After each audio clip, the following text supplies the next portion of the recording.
now, Detailing Success and PNS Double Black present the Renny Doyle Podcast, a podcast for blue-collar entrepreneurs.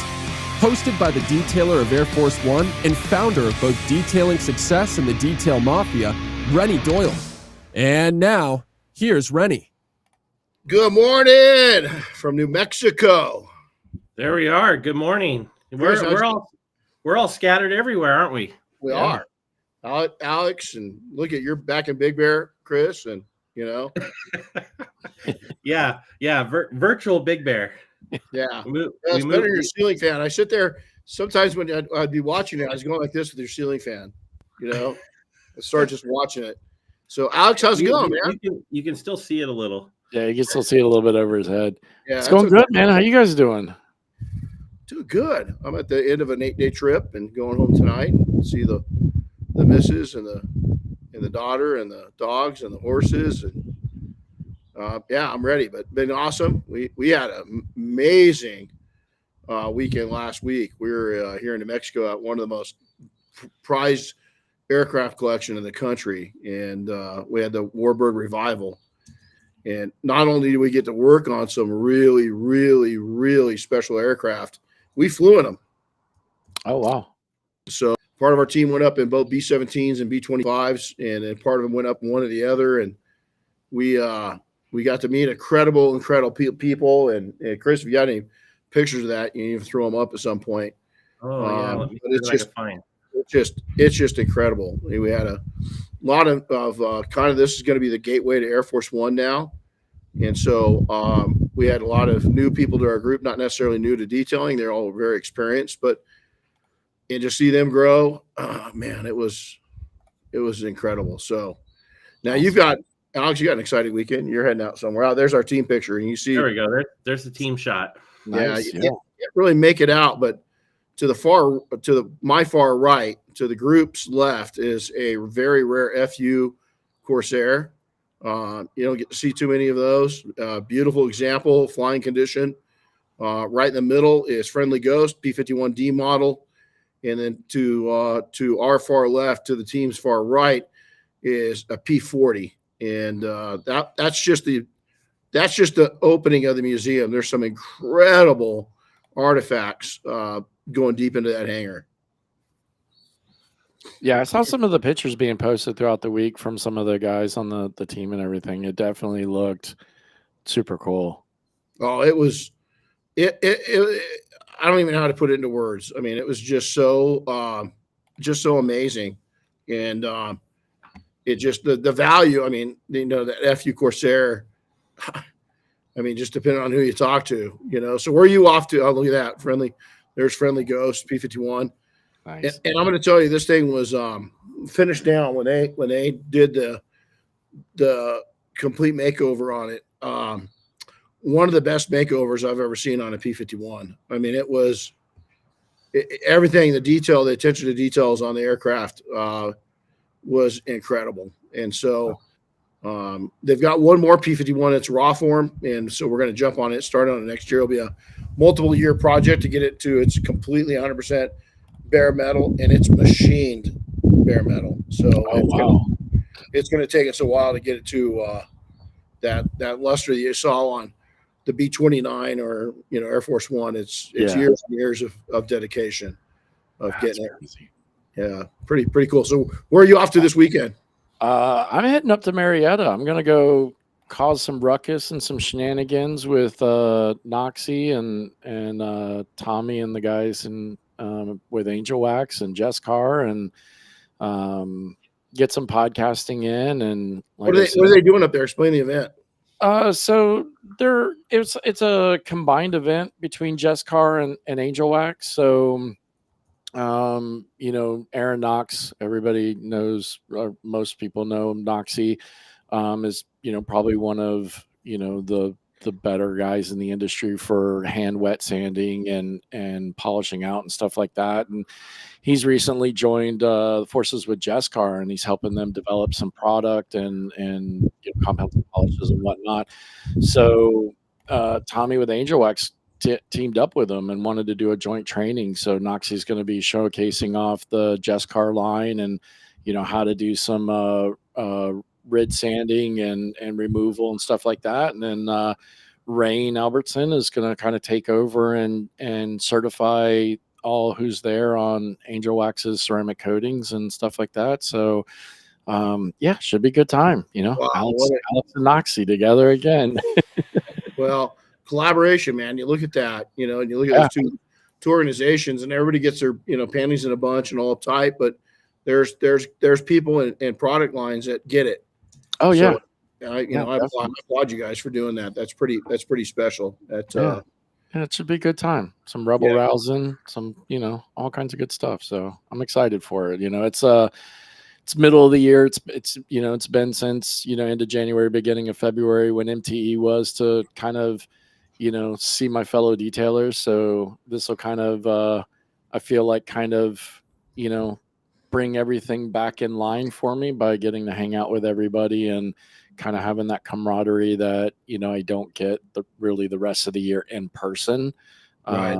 So that's why I like going to these events when I can, is because it's it's the hugs, it's the handshakes, it's the face to face of talking to somebody who's going through the same thing you are versus kind of doing it over a phone or through a text or something like that. So it should be good fun. Well, hey, let's pay some bills. So, we want to thank PNS. We've got Rehab, our new compound out. It's done really well. We all worked very hard. Dave's just a abracadabra kind of guy, and came out with a great, I would call it a mid-range compound, something nice for these modern day paints. And we want to thank Dynabrade for jumping in. We're going to have our hard release of our tool here in just a few weeks. We did the introduction of the tool back in July of last year, and now we're worked all the bugs out. We got a couple hundred units out in the hands, and it's been awesome. So we want to thank them, all of our product partners. We got so many.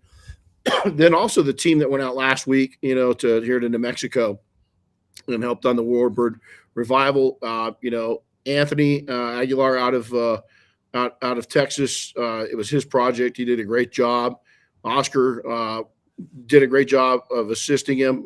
Teamwork came together. It was pretty incredible. So there, the bills are paid. So next week we've got, it's hard to believe, Chris, episode 200 of the podcast, 200 in. And when you only do one a week and you miss weeks here and there because of, sometimes Air Force One, SEMA, all these different events. So it's hard to believe we're at number 2. It feels like just, we're just planning it out. So special kind of edition of the podcast next week, completely different. And Chris hasn't even seen the entire unveiling of what we've got planned, but he will Friday. So it's going to be fun. But so let's talk about this guy, Alex Russell. So he's a guy after my own heart. He's a hard worker, thinks outside the box, and he loves Van Halen. And so you just can't go wrong. But he's a busy guy, and we're going to just go through, and I'm just going to ask him some questions about his journey and kind of where he's been, where he's at, where he's going. And he's a guy that's faced the good, the bad, and the ugly of the industry, and he keeps moving ahead. So before you guys jump into that, I want to give a shout out real quick. We've got some cool international guys on tonight or today. Okay. It might be nighttime where they're at. We got guys from Puerto Rico. We got Poland. Cool. Algeria and Australia. And those are just the ones that have jumped out at me here. That's awesome. Well, thanks, guys. I got a lot of good friends in Poland, and it's Puerto Rico. We're going to be there here quickly, 8 weeks. We're going to be over there and hosting a 2-day training. So stand by for that. And then a open house. And so we're really excited to we've been trying to get to Puerto Rico for some time. Not only is it just me, but Justin Lobato is joining us. And then Oscar's going along too. So representing Buff and Shine, PNS, Dynabrade, all things in between. So it's we're coming to you. And then I just got reminded from Gabriel that also the Netherlands, and then a good one. Our fine friend Ian at Autofiber says he's here from California. Yeah, exactly. Hey, I feel your pain there, Ian. I really do. So there's another great guy. Let me tell you, his tools on this last project, his styles and stuff. You talk about the guy that's just kind of turned the industry on its ear with creativeness.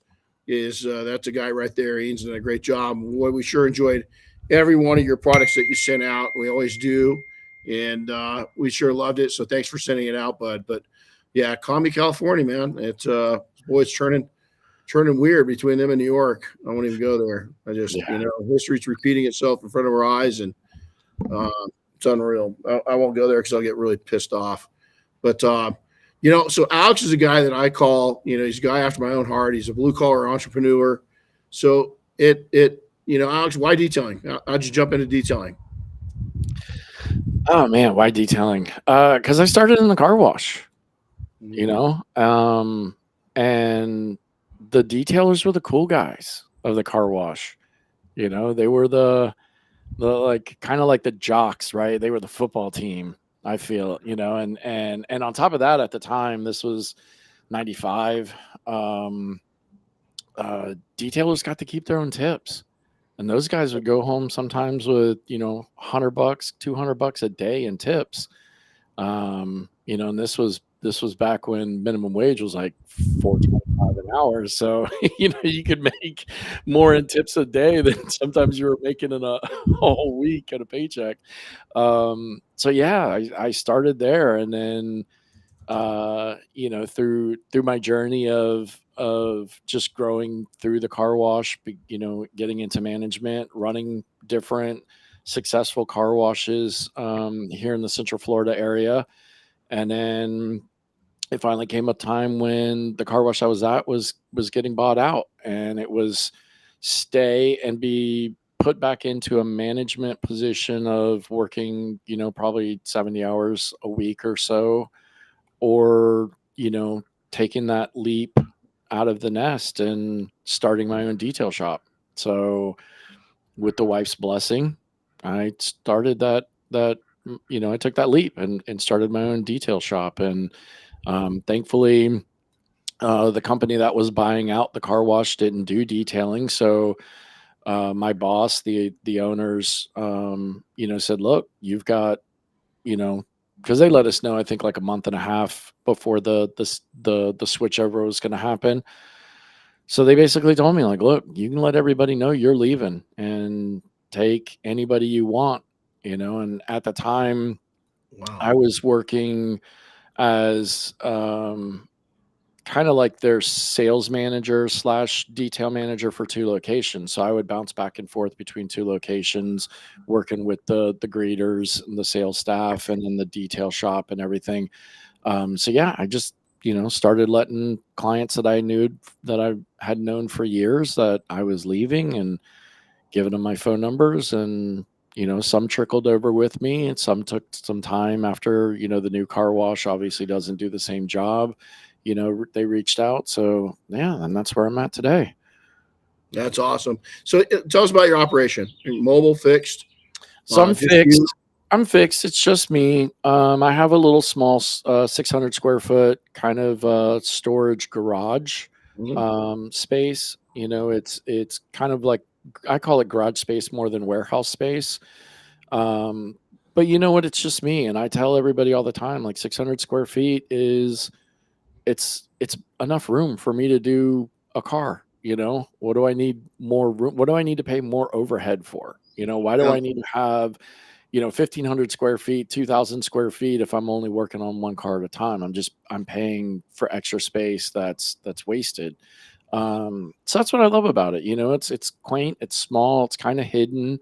And a lot of my clients kind of like that. They kind of refer to it sometimes, in kind of a speakeasy kind of sense, because it's hidden where it is. There's no signage, like if you haven't been there, you wouldn't just drive by and kind of stumble upon me or whatever. So yeah, that's what I love about it. We all of our shops, we had one shop that was right on the main boulevard but tucked away. Then our biggest shop was on the main boulevard, but we didn't have any signage up, and our customers used to call it the vault, because nobody would know what was in there, right? Yeah, either one of them. And ours wasn't much bigger than you. We're about 1,200 square feet. but we'd expand outside. We had awnings to cover garages, so to say, in the summertime. Right. So we did a lot of business out there. But at one point, you're going to start just living to work and not, or work to live. And Yeah. it's having small. There's everybody like frowns upon it, and I'm like, remember when you first got started and you just do anything just to make a buck, and then it was make more bucks and buy a house and all this. Who says you got to go big and into debt? I mean, especially if you're not going to own it. If you're it's if you're leasing it, you're just paying somebody else's mortgage, right? But I like your idea. I like your and that's the thing is it's small, so it's super cheap. I mean, like I tell people all the time, and sometimes it it drops their jaws. I pay less than $400 a month for my unit, including water and electricity. Wow. And it's like, by keeping my overhead down, that's one of the things I always tell people. Alan Medcraft said it to me a while back. He said, you basically have a lifestyle business. Your business keeps you in the lifestyle you want. And because I've managed to get into this space with low overhead, and then, of course, insurance doesn't cost a whole lot. Businesses licensed don't cost a whole lot. So with everything, I can keep so low that I don't need to be these guys out there that are chasing every dollar, because I've got, $15,000, $20,000 a month in overhead, with employees and big buildings and whatever. I can take the stuff that I want to take and then charge a ticket price that works for me. Mm-hmm. That sometimes, one coating a week is all the money that I need to make for a week. So why push myself? I can work 2 days or, 2.5 days on a coating job or whatever. And then I get more free time to spend with the wife and kid, doing the things that I think it's brilliant. I think more people need to look at detail. I always say, man, detailing is not a get rich quick. In fact, it's going to take decades to do it, or it's a lifestyle business, and you can still build wealth at a level you're doing. It's just going to take time. Well, what's wrong with that? I mean, the thing. Okay, I won't mention any names. Great person. Was with them recently in the last couple 2-3 years and was watching their pace. And the reason why it threw me off is because I've been there, done that. I could look around him at people around him, but mainly I looked at him, and I'm talking mega operation, mega. Been there, done that, and I pulled him aside and I said, "You're either going to do one of two things. You're going to work yourself into a grave. Actually, three things. You're going to work yourself into a divorce. You're going to work yourself into a grave, or you're going to burn out and quit." Yeah. Because the direction you're going right now, you think that you're going to own the world, but you're going to break before that happens. And it's the iceberg's breaking up as we speak. You can see it, and it breaks my heart. But you know what? You're either going to listen and make adjustments to somebody that's been there. Thank God I made the adjustments, but most people don't. And so I applaud you for recognizing what you want to be, owning it, and then making it happen. So you brought up something really interesting. And so it leaves you time for your wife, but let's go back and we'll go into each one of these kind of separately here in a second. But you own the podcast. You got the podcast Detail Solutions podcast. You're the host. You rep Aquatech coatings, and then you got a detail business. So, it's allowed you, I imagine, those nice little caveats, those nice little side things also feed into supplying you the life you want too, correct? A little bit, yeah. I mean, the podcast doesn't make huge money. And Aquatech is still starting off, so there's not huge money there. But I always tell people it's free money, right? Like for me, like with Aquatech, it's a sales role. I mean, all I got to do is have a conversation with somebody and get them signed up, and then I collect money off of it like a salesman should, right? It's not hard work, because it's a product that I use in my shop and have used for over a year and a half. So I believe in it, before I even took the job. Kind of the same thing with the podcast. I mean, the podcast, the advertising funding that we get typically is enough to run the podcast. This year I am deciding to kind of pay myself a little bit out of it, but it's, very minimal, because we don't, again, it doesn't make huge money.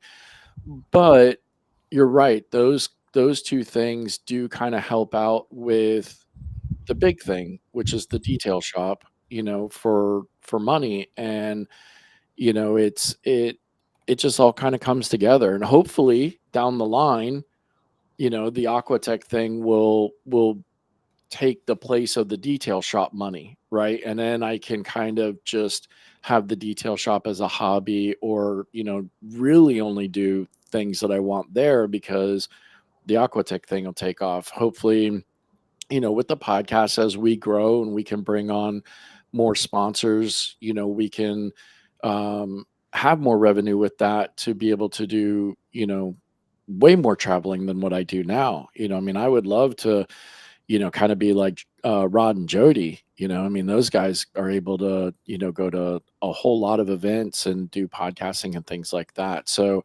and again, that just takes, it's not money that I'm pulling out of my personal account to have to do traveling and stuff. It pays for itself, which is nice. But see, even then it creates another, cause and effect. Yeah. Jody, Rod, great guys. They're all over the place, but let's pull them aside, quietly, and ask them what it's done, the cost of that, Oh yeah. Yeah. being I'm away sure. from, family, being away from Yeah. business, all these different things. And so, I always caution people, man, this travel thing's sexy for about 9 months. Yeah. Yeah. And And then I'm not saying I want to travel as much as they do, but right. every now, yeah, it would be nice to, like, so last year I was able to do STC. I was able to come out to, thankfully for the invite from you to the Air Force One project, which was a blast. And in SEMA, right? So that was 3. That was Yep. good enough. This year I've got the training this weekend up at Marietta. Still SEMA later on, but I'm trying to, get Aquatech to front that one and not the podcast.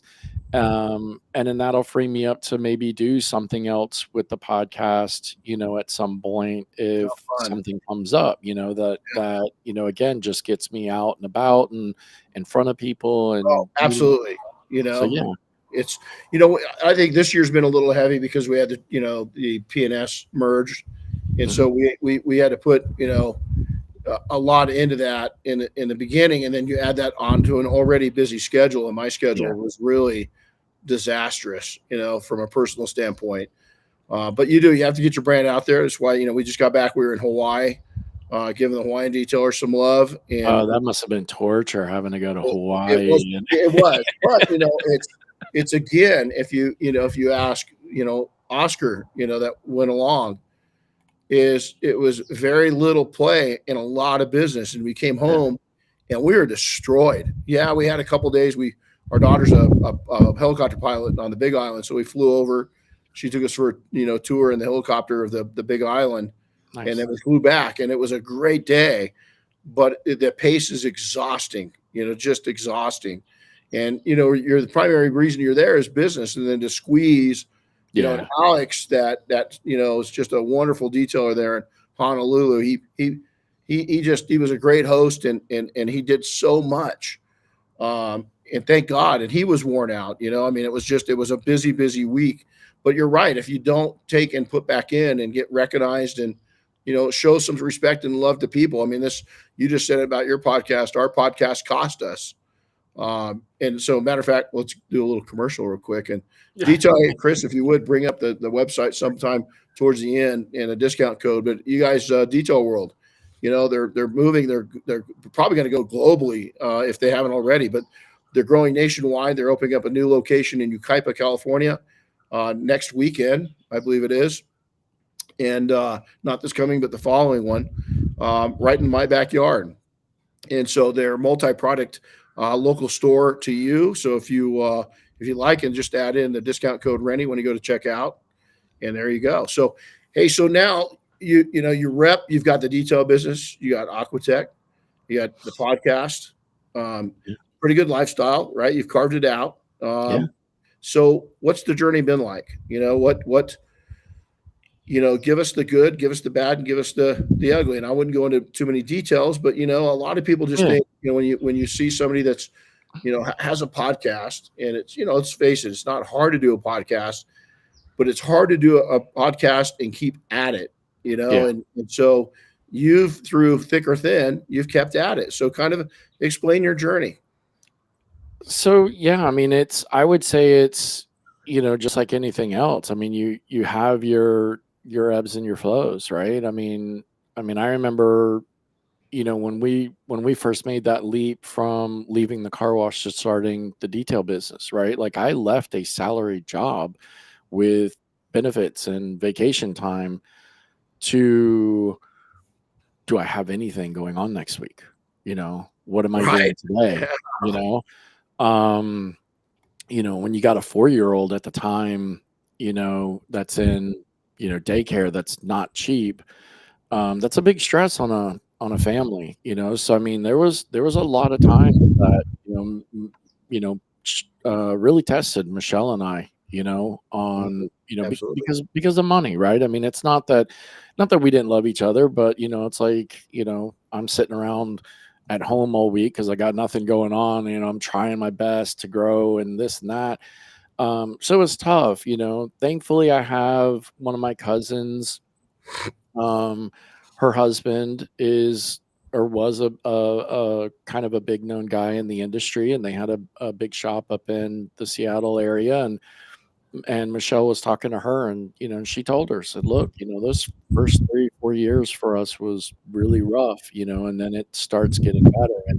And sure enough, around that 3 to 4 year mark, it started to gain a little bit of momentum, and things got a little bit easier. I mean, it was still tough, but got a little bit easier. And now we're 8 years in, and not to say that it's not still tough, because the industry, is going through a weird thing right now. I feel. I mean, I talk to a lot of people that are slow. I talk to a lot of people that are crazy busy. So I think and of course we're in a weird time. It's an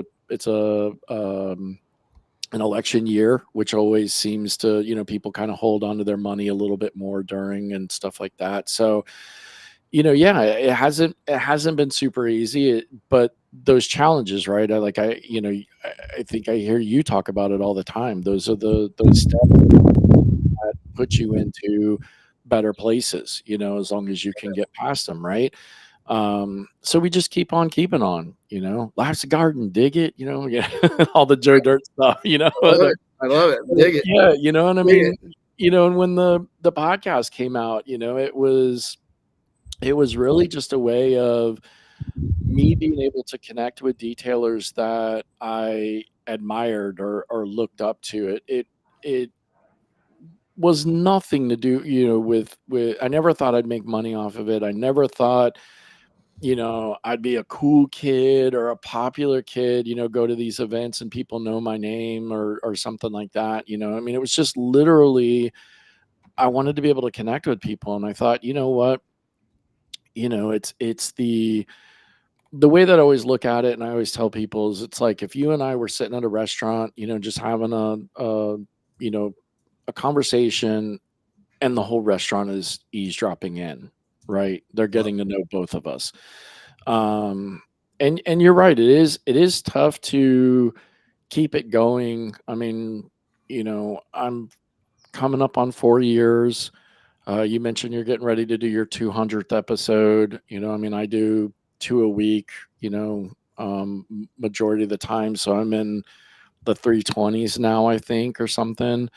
Um, and it's definitely getting to a point to where it's like, okay, how much longer can I keep, talking about this or that? Or, I mean, obviously talking to an individual and getting their background or their story is, that could go on forever, right? I'll never run out of detailers, I feel like, but it's the topics or, things like that. So, thanks, Jerry. So I've actually switched it up. I've kind of abandoned the hour-long round table topic discussion kind of things, and um, I've embraced the AI world. I still come up with my topic ideas. I punch it into GPT. I say, Chat GPT, write me a 15-minute podcast about whatever, and Chat GPT will write it. And then I And record it, go straight but down. Yep. but I use ChatGPT as an outline. Like I don't like I interject my wording, my experiences and things like that. And it's been a little rejuvenating the last couple of weeks that I've been doing them because they're 15 minutes. I don't have to schedule with anybody. I'm not doing them live anymore. So, you know, the one I released yesterday morning, I actually recorded it Monday morning before I went to work. The kid was still at her cheerleading event. Michelle had to leave to go to work, and I came in here. I sat down. I turned the camera on, pressed record, did my 15-minute deal, hit end, and then I went to work. Came home and uploaded it and got it ready to go. So yeah, I mean it's definitely been work. You say the podcasts aren't really that hard to do, and they're not, but at the same time, there is some work involved with it, and there's some, Oh, absolutely. you know, And, the and it's work to entertain people. Our goal is always one thing, to have one person respond to every single podcast that we really, really made an impact. And that's my payment, is knowing that just now, is it more than one? Oh yeah, there's times that we hit, this one will probably be a good one. We'll get some great responses back because you're giving trench warfare level responses of what reality is, Yeah. And so I don't mean to say it's easy because there's a lot of people that got out there and have failed at it, right? It's again just you keeping the pace up alone, and then coming up with interesting people, and Yeah. then even the questions you ask them is got to be thought out, right? And then Yeah, that. And then too, I mean, you have to constantly evolve it, because you can't just keep doing the same thing over and over again because then people are like, "Oh, he's asking the same questions again. It's the same yeah, this, it's the same that." So even a lot of the question, a couple of years ago I switched to a little bit more of a conversational style where, I just ask in the beginning how people got started and then it becomes conversational. But at the end, I always ask them, I kind of call them the thinking questions, where I ask them questions that everybody's going to have a different answer to and get you kind of thinking. And then, it's every so often changing those up so that people aren't. Then it kind of throws some people off because then I get people on and they're like, "All right, I've been thinking about my answer for this for the longest time," and then I'm like, "Hey, I don't ask that question anymore," and they're like, "Oh," right, so exactly. yeah, So hey, so you've faced diversity, and all of us have, life and right, or in life and business, and everything else. How do you stay on course? What's your magic key of staying on course when things just go, when they pivot suddenly? you know, I hope not to offend anybody, but you may not be able to tell from this baby face. But I I am 51, so I am from the Gen X era. Amen. And I mean, Gen Xers just found a way, you know? Just found a way. We just did our Good. thing and sometimes it's asking people for advice. I mean, I've reached out to you a couple of times and ask for your advice on things or your mentorship. It's you know hitting up Noxie because he's been a little bit more forward than I have in the industry, and so asking him his stuff or whoever. But a lot of times it's the look, man. You got to get up out of bed. You got to keep putting one foot in front of the other and moving, right? Like you can't. What am I going to do? I'm going to sit on the couch all day and cry about it, Nope. Oh, so and so did this, or my client bailed on me, or what? Like whatever, man. Like that's not end of the world stuff. Um, so I just do. It's Nike. Well, Just do it.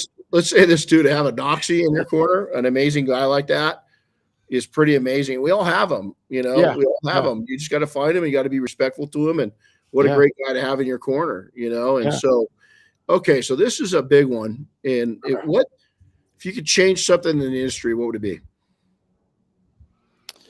Oh man, I think it would right now just because it's what my latest podcast was about.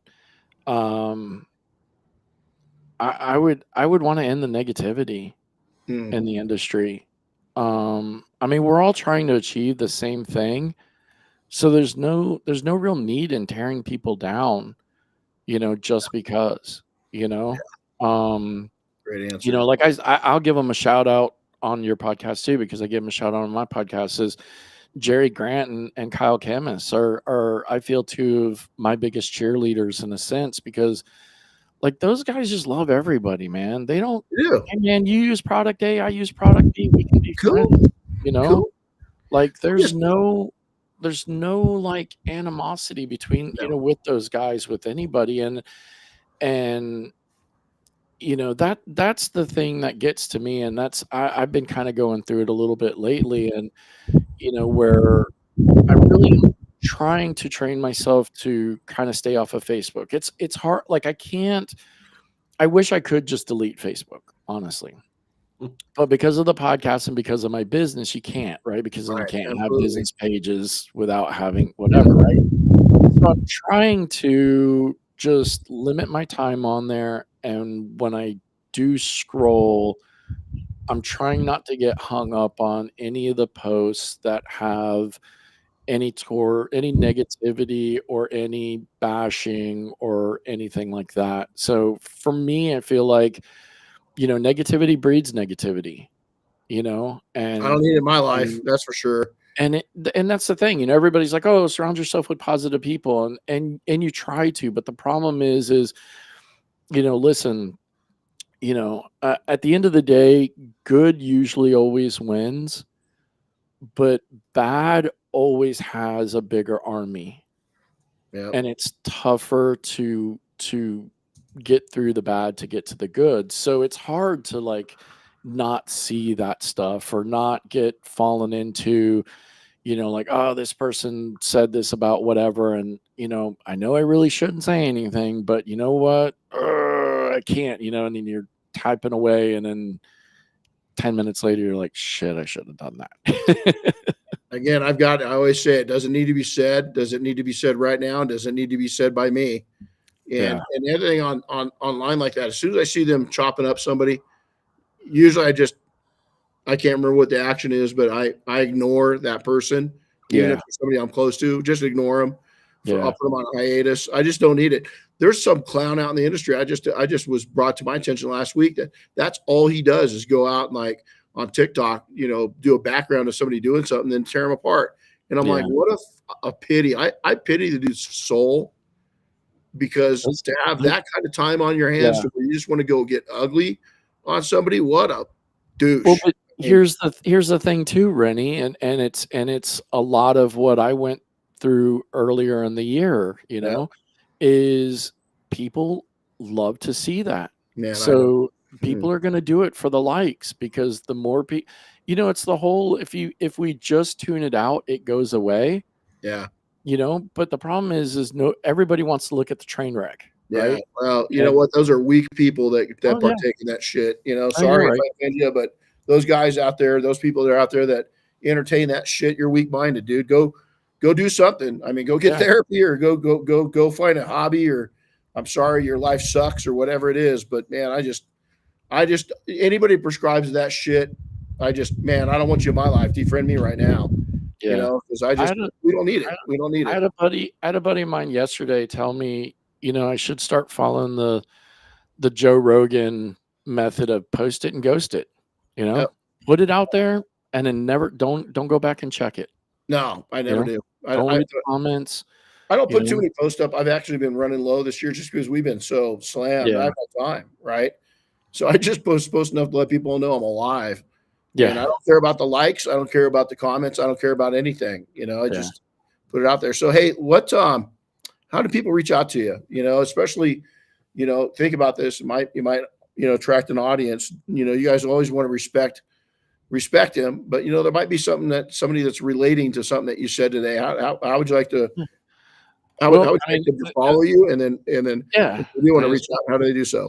as much as I hated just saying I don't want it anymore, but Facebook's probably the easiest. Messenger really. So I mean, you can just find me, Alex Russell, on Facebook, and shoot me a message. I mean, a lot of times, that's how most people get a hold of me. If you're an Instagram person, I'm arussell5150 on Instagram. You can message me there too. Or just, the podcast, the Detail Solutions podcast, on Instagram and Facebook. Actually, I think it's just Detail Solutions podcast, because I didn't put the in until after we had started and got all the stuff. And TikTok, I'm on there occasionally, but if you send me a message on TikTok, I probably won't see it because I don't go on the podcast one that much. But the podcast TikTok is Detail Solutions Pod. And then Chris has got the website up right now, the detailsolutionspodcast.com. You can go on there, and it has the links to all the social media stuff, and then where you can listen to us on Spotify and Apple. Good job, dude. Well, hey, Chris, before we get out of here, I just want to tell you that is one bitchin' looking shop that you're sitting in right now. Yeah. Pretty awesome, dude. I'd walk back there, but I might get lost. So yeah. It's funny. Somebody's asked me yesterday, what do you miss most when you're away from home? My wife, our daughter, our dogs and horses, and my shop. In your shop? My shop. I'm always out there. I'm always out in there. I mean, it's my dream, right? I'm so blessed. That's his giant man cave. What are you talking about? Why wouldn't you want to be there? It's my giant think tank is what it is. I get in there, crank up some music, and lose myself, But hey, Alex, thanks for coming in, man. This is awesome. Thanks for having me on, guys. I appreciate it. Stay doing what you're doing, dude. You're good at it. Tell Nazi said hi. Before we totally wrap up, can we bring attention to something that the Detail Mafia is working on? Oh, yeah, that's fun. I forgot. I'm glad you said that. So we're working on something fun here. It's about 2 weeks away, a little less. Detailing for Heroes. Just keep your eyes open. It's something cool that we're doing to give back. We've got about 7 shops participating for this first inaugural event. And the whole goal is that the shop will identify a member of the military or their family, or a first responder or their family, somebody that's in need of a detail, and members are going to get together and provide that detail for them, free of charge as a way to give back to people that give plenty to us, So keep your eyes open for that. What's that? Yeah, so proud of the group for doing this. This is something that we actually had another back way back, probably 10, 15 years ago, something like this. And we could just never, detailing was different back then. Right. But this is pretty awesome. So, yeah. All right. Well, I am going to get ready and go see my dad for just a little bit. I'm going to go catch a flight, and I'm going to get home. So, hey, everybody, again, go check out Detail World. Thanks to P&S, Dynabrade. We got a lot of big things coming out of both camps. And, a lot of people ask me this: how healthy is P&S with the merger? We are healthy. Is the merger is helping, not hurting? And to be with ATG, the group, these guys know their shit, and it's been an honor to work with them. Although I'm excited for a little break because it's been intense. All right, everybody. Hey, be blessed. Stay happy. Stay safe. Next week, episode 200. It's going to be interesting. It's different take on the podcast. You're going to learn a lot of people that go way back with me. I'm not even sure if I'm going to be on it. I might let the guests that are going to be on their thing. And so I might just be on kind of as a spectator. So we'll see. But y'all take care, man. And we'll, Chris, kiss the floor of my shop for me, would you? Yeah, or I don't think I'm going to do that. I've seen that floor. Yeah, it's clean. We do a good job, man. It's cleaner than most houses. All right, guys, you take care. Alex, good seeing anybody. Guys, I appreciate it. Thanks everybody for commenting. Hey, have fun at this weekend event. Tell everybody we said hi, would you? Hey, I will, man. You have a safe trip back home, okay, buddy? We'll see you. All right, man. Bye. See you guys.